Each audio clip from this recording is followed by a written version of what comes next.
ಹೆಜ್ಜೆ. ಯಾಕೆ ರಾಮರ ಜಾಗೃತಿ? ನಮ್ಮ ಮನೆಯ ಇರುವಂತ ಒಂದೊಂದು ಮಗುವಿನ ಹೃದಯದಲ್ಲೂ ರಾಮರಿಗೆ ಜಯವನ್ನು ತಂದು ಕೊಡೋಣ. ರಾಮರಿಗೆ ನಾವು ಜಯವನ್ನು ತಂದು ಕೊಟ್ರೆ ರಾಮರೇ ಧರ್ಮಕ್ಕೆ ಜಯವನ್ನು ತಂದು ಕೊಡ್ತಾರೆ. ಇದು ನಾನು ಹೇಳ್ತಿರುವಂತ ಮಾತಲ್ಲ, ನಮ್ಮ ಪೂರ್ವಿಕರು ವೇದಾಂತ ದೇಶಿಕ ಅವರು ರಘುವೀರ ಗದ್ಯಂನಲ್ಲಿ ಮಹಾವೀರ ವೈಭವನಲ್ಲಿ ಸ್ಪಷ್ಟ ಬರೆದಿದ್ದಾರಲ್ಲ.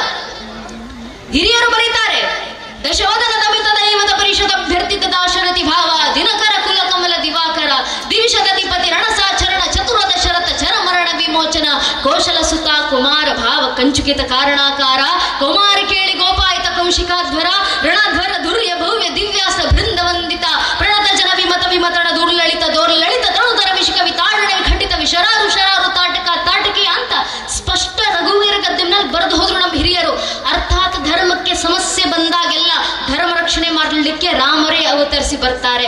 ರಾಮರು ನಿಂತು ಧರ್ಮ ರಕ್ಷಣೆ ಮಾಡದಲ್ಲೆಲ್ಲ ರಾಮರಿಗೆ ಜಯ ಆಗುತ್ತೆ, ಯಥಾಖಚಿತವಾಗಿ ಧರ್ಮಕ್ಕೆ ಜಯ ಆಗುತ್ತೆ. ಇದು ನಿಶ್ಚಿತ ಮಾತು, ಇದು ನಮ್ಮ ಹಿರಿಯರು ಹೇಳಿದಂತ ಮಾತು.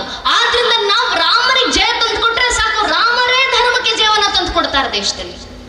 ರಾಮರಿಗೆ ಜಯ ತಂದು ಕೊಡು ಅಂದ್ರೆ ರಾಮರ ಭಕ್ತಿ ಬರೋದು.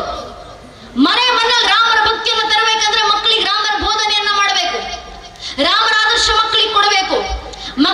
ಮಕ್ಕಳನ್ನ ಕಾನ್ವೆಂಟ್ ಕಳಿಸಿ ಲಕ್ಷ ಸಂಬಳವನ್ನ ಕಟ್ಟಿ ನಮ್ಮ ಮಕ್ಕಳು ಇಂಗ್ಲಿಷ್ ನಲ್ಲಿ ಮಾತಾಡಿದ್ರೆ ಸಾಕು ಚೆನ್ನಾಗಿ. ನಮ್ಮ ಮಕ್ಕಳು ಯಾವುದೋ ಒಂದು ಕೆಲಸಕ್ಕೆ ಹೋಗಿ 30-40 ಸಾವಿರ ಸಂಬಳ ತಗೊಂಡು ಸೆಟ್ಲ್ ಆದ್ರೆ ಸಾಕಲ್ಲ, ಜೀವನದಲ್ಲಿ ಆಸ್ತಿ ಅಂತಸ್ತು ಮಾಡಿಕ್ಕಿದ್ರೆ ಸಾಕು. ಏನಕ್ಕೆ ರಾಮರ ಬೋಧನೆ ನಮ್ಮ ಮಕ್ಕಳಿಗೆ, ಏನಕ್ಕೆ ಧರ್ಮ ಬೋಧನೆ ನಮ್ಮ ಮಕ್ಕಳಿಗೆ ಅಂತ ಅನೇಕ ಹಿಂದೂ ಪೋಷಕರೇ ಭಾವಿಸ್ತಾರೆ. ಯಾರ್ಯಾರೆಲ್ಲ ಕೆಲವೊಂದಿಷ್ಟು ಜನ ಹಿಂದೂ ಪೋಷಕರು ಧರ್ಮಾದೇಶ ಕಟ್ಕೊಂಡು ನನ್ನ ಮಗುಗೇನು ಸ್ವಾಮಿ, ನನ್ನ ಮಗು ಜೀವನದಲ್ಲಿ ಸುಖವಾಗಿ ಬದುಕಿದ್ರೆ ಸಾಕು ಹಣ ಸಂಪಾದಿಸ್ಕೊಂಡು, ನಮ್ಮ ಮಗು ಏನಕ್ಕೆ ಧರ್ಮ ಕಾರ್ಯ ಮಾಡಬೇಕು ಅಂತ ಅನಿಸಿದ್ರೆ ದಯವಿಟ್ಟು ಸ್ವಲ್ಪ ಬಾಂಗ್ಲಾದ ಕಡೆ ಕಣ್ಣಾಯಿಸಿರೋದು. ನಮ್ಮದೇ ಕಣ್ಣು ಮುಂದೆ ನಡೀತಾ ಇರುವಂತ ಘಟನೆ ಇದು.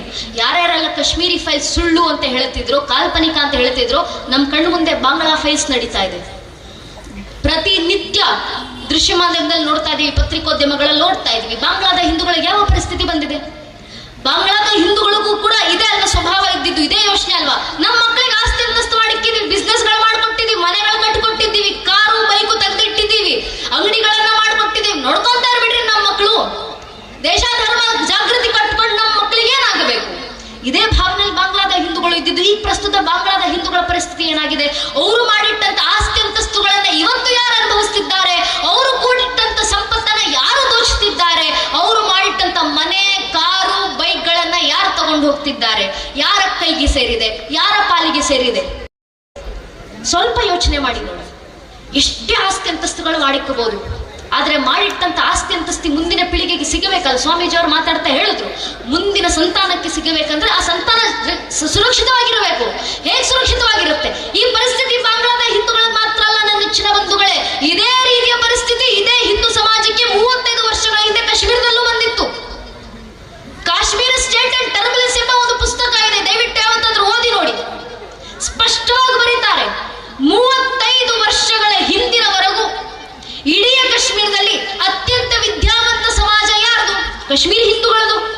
35 ವರ್ಷಗಳ ಹಿಂದಿನವರೆಗೂ ಕಾಶ್ಮೀರದಲ್ಲಿ ಅತ್ಯಂತ ಶ್ರೀಮಂತ ಸಮಾಜ ಯಾರ್ದು? ಕಾಶ್ಮೀರದ 90% ಬಿಸ್ನೆಸ್ ನೋಡ್ಕೊಂತಿದ್ದಂತ ಸಮಾಜ ಯಾರ್ದು? ಹಿಂದೂ ಸಮಾಜದ್ದು. 35 ವರ್ಷಗಳ ಹಿಂದೆ ರಾತ್ರೋರಾತ್ರಿ Kashmiri Pandits were wiped out from the region of Kashmir. ಎಲ್ಲಿ ಹೋದ್ರು ಅಲ್ಲಿನ ಹಿಂದೂಗಳು? ಅವ್ರು ಮಾಡಿಟ್ಟಂತ ಆಸ್ತಿ ಅಂತಸ್ತುಗಳು ಯಾರ ಪಾಲಿಗಾಯ್ತು? ಹಿರಿಯರು ಮಾತಾಡಬೇಕಾದ್ರೆ ಅದೇ ವಿಷಯವನ್ನೆಲ್ಲ ಚರ್ಚೆ ಮಾಡಿದ್ದು. ಯಾರ ಪಾಲಿಗೋಯ್ತು ನಾವು ಮಾಡಿಟ್ಟಂತ ಆಸ್ತಿ ಅಂತಸ್ತುಗಳು? ಕಾಶ್ಮೀರ ಹಿಂದೂಗಳು ಬಾಂಗ್ಲಾದ ಹಿಂದೂಗಳ ಮಾತ್ರ ಅಲ್ಲ ನನ್ನ ನೆಚ್ಚಿನ ಬಂಧುಗಳೇ. 1947ರವರೆಗೂ ಲಾಹೋರ್ನ ಭಾಗದಲ್ಲಿ ಅತ್ಯಂತ ವಿದ್ಯಾವಂತ ಸಮಾಜ, ಶ್ರೀಮಂತ ಸಮಾಜ, ಬಿಸ್ನೆಸ್ ನೋಡ್ಕೊಂತಿದ್ದಂತ ಸಮಾಜ ಯಾರ್ದು? ಹಿಂದೂ ಮತ್ತು ಪಂಜಾಬಿ ಸಿಕ್ಕರದಲ್ವಾ? ಎಲ್ಲಿ ಹೋದ್ರು ಅಲ್ಲಿದ್ದಂತ ಹಿಂದೂ ಮತ್ತೆ ಸಿಕ್ಕರು. ಕರಾಚಿನಲ್ಲಿ 2/3 ಆಫ್ ದ ಕರಾಚಿ ಪಾಪ್ಯುಲೇಷನ್ ಇದ್ದಿದ್ದು ಯಾರ್ದು? ಅತ್ಯಂತ ವಿದ್ಯಾವಂತ ಸಮಾಜ, ಶ್ರೀಮಂತ ಸಮಾಜ, ಬಿಸ್ನೆಸ್ ನೋಡ್ಕೊಂತಿದ್ದಂತ ಸಮಾಜ ಹಿಂದೂ ಸಿಂಧಿ ಮತ್ತು ಹಿಂದೂ ಪಂಜಾಬಿ. ಅಲ್ಲಿದ್ದಂತ ಹಿಂದೂಗಳಿಗೆ ಎಲ್ಲೋದ್ರು?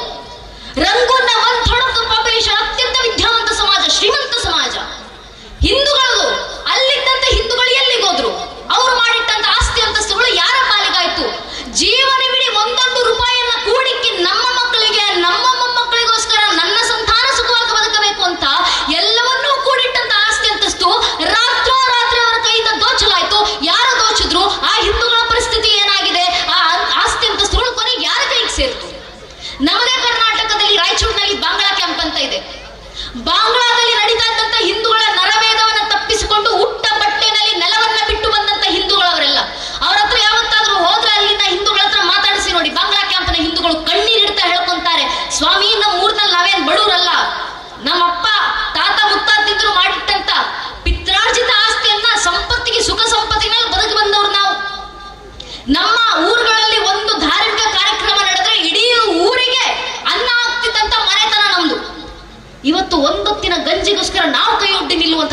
ಬಂದಿದೆ ಇನ್ನೊಬ್ಬರ ಮುಂದೆ.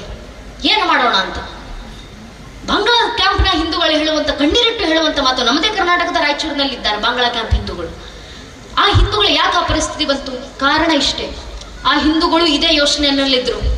ದೇಶ ಧರ್ಮ ಕಟ್ಕೊಂಡು ನನಗೇನು, ದೇಶ ಧರ್ಮ ಕಟ್ಕೊಂಡು ನನ್ನ ಮಕ್ಕಳಿಗೇನು, ನಾವು ಸುಖವಾಗಿದ್ದೀವಲ್ಲ ಸಾಕು. ಇದೇ ಸ್ವಾರ್ಥ ಭಾವನೆ, ಇದೇ ನಿರ್ಲಕ್ಷ್ಯತನ ಭಾವನೆಯಿಂದ 500 ವರ್ಷಗಳ ಹಿಂದೆ ಇದೇ ಹಿಂದೂ ಸಮಾಜ ಬರ್ಮಾ ಬಿಟ್ಟು, ಜಾವಾ ಬಿಟ್ಟು ಬರಬೇಕಾದಂಥ ಪರಿಸ್ಥಿತಿ ಬಂತು. 300 ವರ್ಷಗಳ ಹಿಂದೆ ಅಫ್ಘಾನಿಸ್ತಾನ ಬಿಟ್ಟು ಬಂದ್ರಿ, 200 ವರ್ಷಗಳ ಹಿಂದೆ ಆಗ್ನೇಯ ಏಷ್ಯಾ ಬಿಟ್ಟು ಬಂದ್ರಿ, 100 ವರ್ಷಗಳ ಹಿಂದೆ ತಕ್ಷಶಿಲಾ ಬಿಟ್ಟು ಬಂದ್ರಿ, 80 ವರ್ಷಗಳ ಹಿಂದೆ ಬರ್ಮಾ ಬಿಟ್ಟು ಬಂದ್ರಿ, 75 ವರ್ಷದ ಹಿಂದೆ ಪಾಕಿಸ್ತಾನ ಬಿಟ್ಟು ಬಂದ್ರಿ, 35 ವರ್ಷದ ಹಿಂದೆ ಕಾಶ್ಮೀರ ಬಿಟ್ಟು ಬಂದ್ರಿ. ಇಷ್ಟೆಲ್ಲ ಘಟನೆಗಳನ್ನು ನೋಡಿದ ನಂತರವೂ ಹಿಂದೂ ಸಮಾಜ ಜಾಗೃತವಾಗಲಿಲ್ಲ ಅಂದ್ರೆ ಇನ್ನು 20-25 ವರ್ಷದಲ್ಲಿ ಕೇರಳ ಬಿಡುವಂತ ಪರಿಸ್ಥಿತಿ ಬರುತ್ತೆ, 30-35 ವರ್ಷದಲ್ಲಿ ಅಸ್ಸಾಂ ಬಿಡುವಂತ ಪರಿಸ್ಥಿತಿ ಬರುತ್ತೆ. ಬಿಟ್ಟು ಎಲ್ಲಿಗೆ ಹೋಗ್ತೀರಾ ಹಿಂದೂಗಳು? ಈ ಕಾರಣಕ್ಕೋಸ್ಕರನಾದ್ರೂ ನನ್ನ ಮನೆ ಸುಖವಾಗಿರಬೇಕು, ರಕ್ಷಿತವಾಗಿರಬೇಕು, ನನ್ನ ಮನೆಯಲ್ಲಿರುವಂತ ಮಕ್ಕಳು ಸುರಕ್ಷಿತರಾಗಿರಬೇಕು, ನನ್ನ ಮೊಮ್ಮಕ್ಕಳು ಸುರಕ್ಷಿತವಾಗಿರಬೇಕು, ನನ್ನ ಸಂತಾನ, ನನ್ನ ಮನೆತನ, ನಾನು ಕೂಡಿಟ್ಟಿರುವಂತ ಸಂಪತ್ತು ಸುರಕ್ಷಿತವಾಗಿರಬೇಕಂದ್ರೆ ಮೊದಲು ನಾನು ಇರುವಂತ ಗಲ್ಲಿ ಸುರಕ್ಷಿತವಾಗಿರಬೇಕು. ನನ್ನ ಗಲ್ಲಿ ಸುರಕ್ಷಿತವಾಗಿರಬೇಕಂದ್ರೆ ನನ್ನ ಊರು ಸುರಕ್ಷಿತವಾಗಿರಬೇಕು, ನನ್ನ ಊರು ಸುರಕ್ಷಿತವಾಗಿರಬೇಕಂದ್ರೆ ನನ್ನ ರಾಜ್ಯ ಸುರಕ್ಷಿತವಾಗಿರಬೇಕು, ನನ್ನ ರಾಜ್ಯ ಸುರಕ್ಷಿತವಾಗಿರಬೇಕಂದ್ರೆ ನನ್ನ ದೇಶ ಸುರಕ್ಷಿತವಾಗಿರಬೇಕು. ನಮ್ಮ ಭಾರತ ದೇಶ ಸುರಕ್ಷಿತವಾಗಿರಬೇಕಂದ್ರೆ ಈ ಭಾರತ ದೇಶದ ಮೂಲ ಅಸ್ಮಿತೆ ಮತ್ತು ಅಸ್ತಿತ್ವವಾಗಿರುವಂತ ಈ ಸನಾತನ ಹಿಂದೂ ಧರ್ಮದ ಸಂರಕ್ಷಣೆ ಆದಾಗ ಮಾತ್ರ ಇವೆಲ್ಲವೂ ರಕ್ಷಣೆ ಆಗ್ಲಿಕ್ಕೆ ಸಾಧ್ಯ. ಆದ್ರಿಂದ ಸ್ವಾರ್ಥಕ್ಕೋಸ್ಕರನಾದ್ರೂ ಪರವಾಗಿಲ್ಲ, ಧರ್ಮ ರಕ್ಷಣೆಗೆ ನಾವೇ ಮುಂದಾಗಬೇಕು. ನಾವಲ್ಲದೆ ಈ ಕೆಲಸ ಇನ್ಯಾರು ಮಾಡ್ಲಿಕ್ಕೆ ಬರೋದಿಲ್ಲ. ಕೃಷ್ಣ ಅಂತ ಭಗವಂತನೇ ಬಂದು ಧರೆಗಿಳಿದು ಧರ್ಮ ಕಾರ್ಯವನ್ನ ಮಾಡಿದ್ದಾರೆ. ಭಗವದ್ಗೀತೆ 3ನೇ ಅಧ್ಯಾಯದ 22ನೇ ಮತ್ತು 22-23ನೇ ಶ್ಲೋಕದಲ್ಲಿ ಕೃಷ್ಣನೇ ಹೇಳ್ತಾರೆ, ನಾನು ಕರ್ತವ್ಯ ಮಾಡ್ಬೇಕಂತ ಏನಿಲ್ಲಪ್ಪ ಅರ್ಜುನ. ಪಾರ್ಥನಿಗೆ ಹೇಳುವಂತ ಮಾತು, ನವೇವ ಪಾರ್ಥಾಶಿ ಕರ್ತವ್ಯಂ ತ್ರಿಷು ಲೋಕೇಶು, 3 ಲೋಕಗಳಲ್ಲಿ ನಾನು ಕರ್ತವ್ಯ ಮಾಡ್ಬೇಕಂತ ಯಾವುದೂ ಇಲ್ಲ, ನನಗೆ ಯಾವ ನಿರ್ಬಂಧಗಳು ಇಲ್ಲ. ಸರ್ವತಂತ್ರ ಸ್ವತಂತ್ರನಾಗಿರುವಂತ ನಾನೇ ಭಗವಂತ ಯುಗ ಯುಗಕ್ಕೂ ಭೂಮಿಗಿಳಿದು ಬಂದು ಧರೆನಲ್ಲಿ ನಿಂತು ಭಾರತದಲ್ಲಿ ಅವತರಿಸಿ, ಭರತ ಖಂಡದಲ್ಲಿ ಅವತರಿಸಿ ಈ ಧರ್ಮವನ್ನು ರಕ್ಷಣೆ ಮಾಡುವಂತ ಧರ್ಮ ಕಾರ್ಯ ಮಾಡ್ತೀನಿ. ಏನಕ್ಕೆ? ಭಗವಂತ ಹೇಳ್ತಾರೆ, ನಾನು ಭಗವಂತನಾದಂತ ಹಿರಿಯನಾದಂತ ಕೃಷ್ಣನೇ ಧರ್ಮ ಕಾರ್ಯ ಮಾಡ್ಲಿಲ್ಲ ಅಂದ್ರೆ ಈ ಮನುಷ್ಯರು ಕೂಡ ಕೃಷ್ಣನೇ ಧರ್ಮ ಕಾರ್ಯ ಮಾಡ್ಲಿಲ್ಲ, ಇನ್ನು ನಾನೇನಕ್ಕೆ ಮಾಡ್ಬೇಕಂತ ಸುಮ್ಮನಾಗ್ಬಿಡ್ತಾರೆ.